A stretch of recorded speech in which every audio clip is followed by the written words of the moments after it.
Ô voleur, voleur, dis-moi, quelle vie est la tienne? De L'Oclésio, tiré de la Ronde et autres faits divers, interprété par Christelle Larcher. Dis-moi, comment tout a commencé? Je ne sais pas, je ne sais plus, il y a si longtemps, j'ai plus souvenir du temps maintenant, c'est la vie que je mène. Je suis né au Portugal, à Ericeira. C'était en ce temps-là un petit village de pêcheurs pas loin de Lisbonne, tout blanc, au-dessus de la mer. Ensuite, mon père a dû partir pour des raisons politiques et avec ma mère et ma tante, on s'est installé en France. Et je n'ai jamais revu mon grand-père. C'était juste après la guerre. Je crois qu'il est mort à cette époque-là. Mais je me souviens bien de lui. C'était un pêcheur. Il me racontait des histoires. Mais maintenant, je ne parle presque plus le portugais. Après ça, j'ai travaillé comme apprenti maçon avec mon père. Et puis il est mort. Et ma mère a dû travailler aussi. Et moi, je suis entré dans une entreprise, une affaire de rénovation de vieilles maisons. Ça marchait bien. En ce temps-là, j'étais comme tout le monde. J'avais un travail, j'étais marié, j'avais des amis, je ne pensais pas au lendemain, je ne pensais pas à la maladie, ni aux accidents. Je travaillais beaucoup et l'argent était rare, mais je ne savais pas que j'avais de la chance. Après ça, je me suis spécialisé dans l'électricité. C'est moi qui refaisais les circuits électriques. J'installais les appareils ménagers, l'éclairage, je faisais les branchements. Ça me plaisait bien, c'était un bon travail. C'est si loin que je me demande parfois si c'est vrai. Si c'était vraiment comme ça. Si c'était pas plutôt un rêve que je faisais à ce moment-là. Quand tout était si paisible et normal, quand je rentrais chez moi le soir à 7 heures, quand j'ouvrais la porte, je sentais l'air chaud de la maison, j'entendais les cris des gosses, la voix de ma femme, elle venait vers moi, elle m'embrassait. Et je m'allongeais sur le lit avant de manger parce que j'étais fourbu, et je regardais sur le plafond les taches jaunes que faisait l'abat-jour. Je ne pensais à rien. L'avenir, ça n'existait pas en ce temps-là, ni le passé. Je ne savais pas que j'avais de la chance. Et maintenant? Ah, maintenant tout a changé. Ce qui est terrible, c'est que ça s'est passé d'un seul coup. Quand j'ai perdu mon travail, parce que l'entreprise avait fait faillite, on a dit que c'est le patron, il était endetté jusqu'au cou, tout était hypothéqué.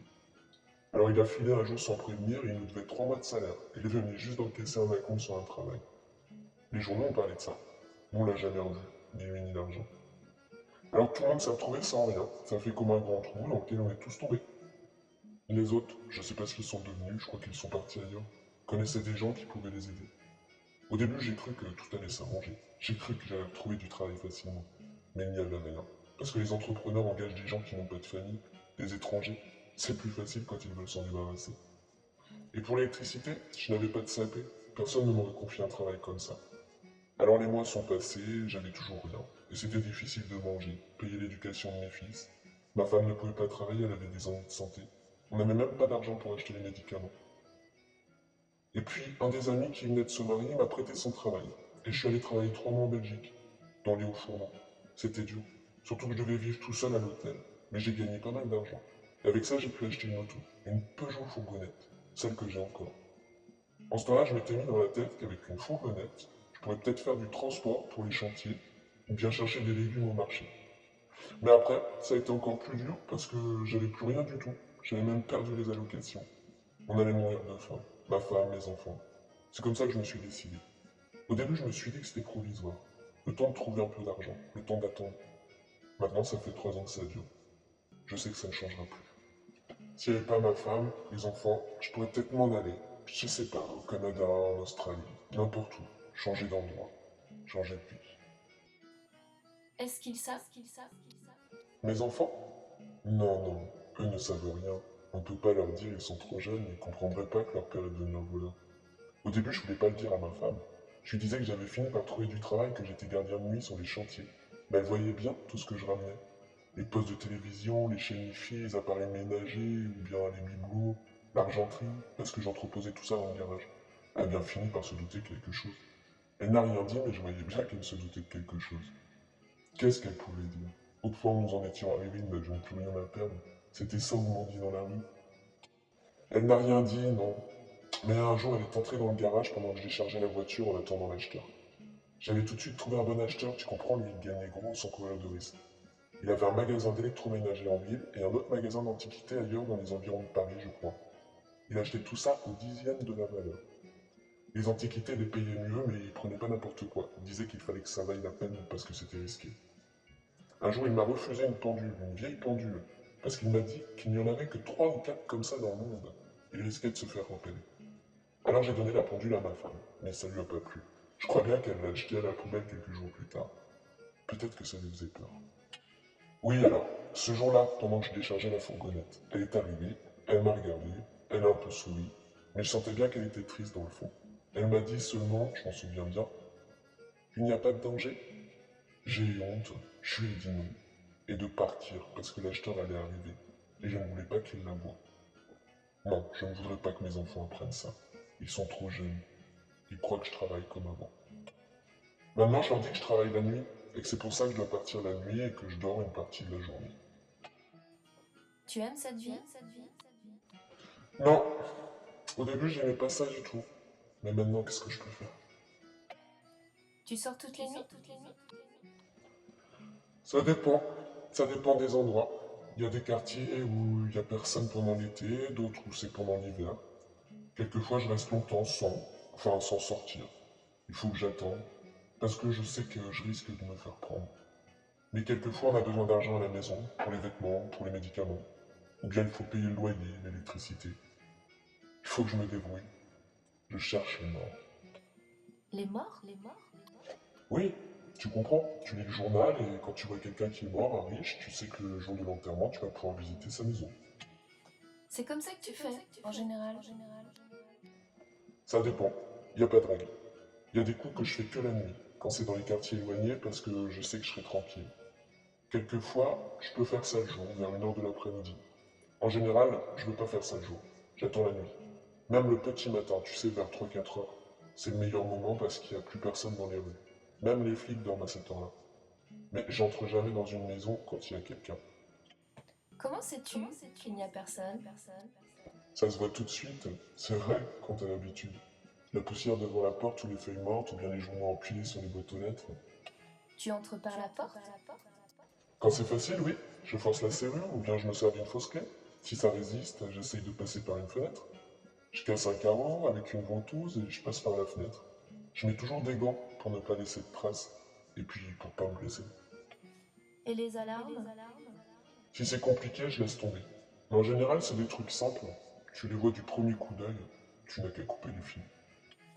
Qu'est-ce que tu emportes, de préférence? Tu sais, quand tu entres comme ça dans une maison que tu connais pas, tu sais pas ce que tu vas trouver. Tu dois faire vite, c'est tout, pour le cas où quelqu'un t'aurait repéré. Alors tu prends ce qui se vend bien et sans problème. Les télévisions, les chaînes stéréo, les appareils ménagers, ou alors l'argenterie, les bibelots, à condition qu'ils soient pas trop encombrants. Les tableaux, les vases, les statues. Les bijoux? Non, pas souvent. D'ailleurs, quand les gens s'en vont, ils ne laissent pas leurs bijoux derrière eux. Les bouteilles de vin aussi, c'est intéressant, ça se vend bien. Et puis les gens font pas très attention à leur canne. Ils mettent pas de serrure de sûreté et ils surveillent pas tellement ce qui se passe. Ensuite, il faut tout changer très vite et puis partir. Heureusement que j'ai une voiture, sans quoi je pourrais pas faire ça. Ou alors il faudrait que je fasse partie d'une bande, que je devienne un vrai gangster, quoi. Mais ça me plairait pas, parce que eux, je crois qu'ils font ça par plaisir plus que par besoin. Ils veulent s'enrichir, ils cherchent le maximum, faire le grand coup. Tandis que moi, je fais ça pour vivre, pour que ma femme et les gosses aient de quoi manger, des vêtements, pour que mes gosses aient une éducation, un vrai métier.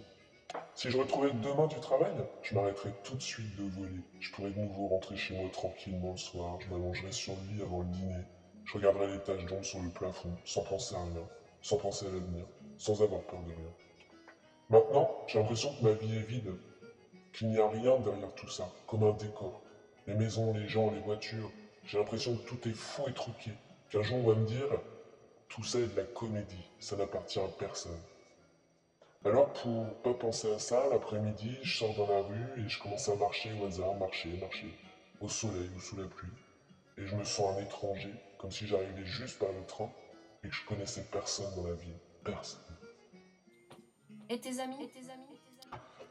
Ah, tu sais, les amis, quand t'as des problèmes, quand ils savent que t'as perdu ton travail et que t'as plus d'argent, au début ils sont bien gentils, mais après ils ont peur que tu viennes leur demander de l'argent, alors tu fais pas très attention et un jour tu t'aperçois que tu vois plus personne, que tu connais plus personne. Vraiment, comme si tu étais un étranger et que tu venais de débarquer du train. Tu crois que ça redeviendra comme avant? Je sais pas. Quelquefois, je pense que c'est un mauvais moment, que ça va passer, que je vais recommencer mon travail dans la maçonnerie ou bien dans l'électricité, tout ce que je faisais autrefois. Mais aussi, quelquefois, je me dis que ça ne finira jamais, jamais. Parce que les gens riches n'ont pas de considération pour ceux qui sont dans la misère. Ils s'en moquent. Ils gardent leur richesse pour eux, enfermés dans leur maison vide, dans leur coffre-fort. Et pour avoir quelque chose, pour avoir une miette, il faut que tu entres chez eux et que tu le prennes toi-même.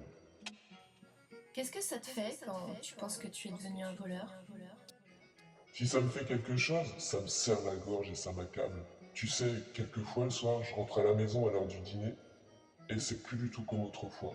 Il y a juste des sandwichs froids et je mange en regardant la télévision avec les gosses qui ne disent rien. Alors je vois que ma femme me regarde, elle dit rien, elle non plus, mais elle a l'air si fatiguée, elle a les yeux gris et tristes. Et je me souviens de ce qu'elle m'a dit la première fois, quand elle m'a demandé s'il n'y avait pas de danger.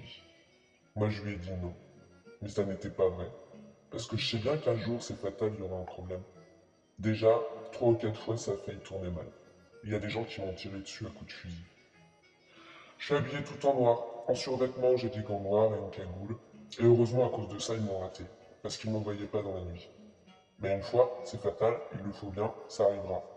Peut-être cette nuit, peut-être demain, qui peut le dire. Peut-être que les flics m'attraperont et je ferai des années de prison. Ou bien peut-être que je pourrai pas courir assez vite quand il me tirera dessus et je serai mort. Mort. C'est à elle que je pense, à ma femme, pas à moi. Moi je ne vaux rien. Je n'ai pas d'importance. C'est à elle que je pense, et à mes enfants aussi. Que deviendront-ils? Qui pensera à eux sur cette terre?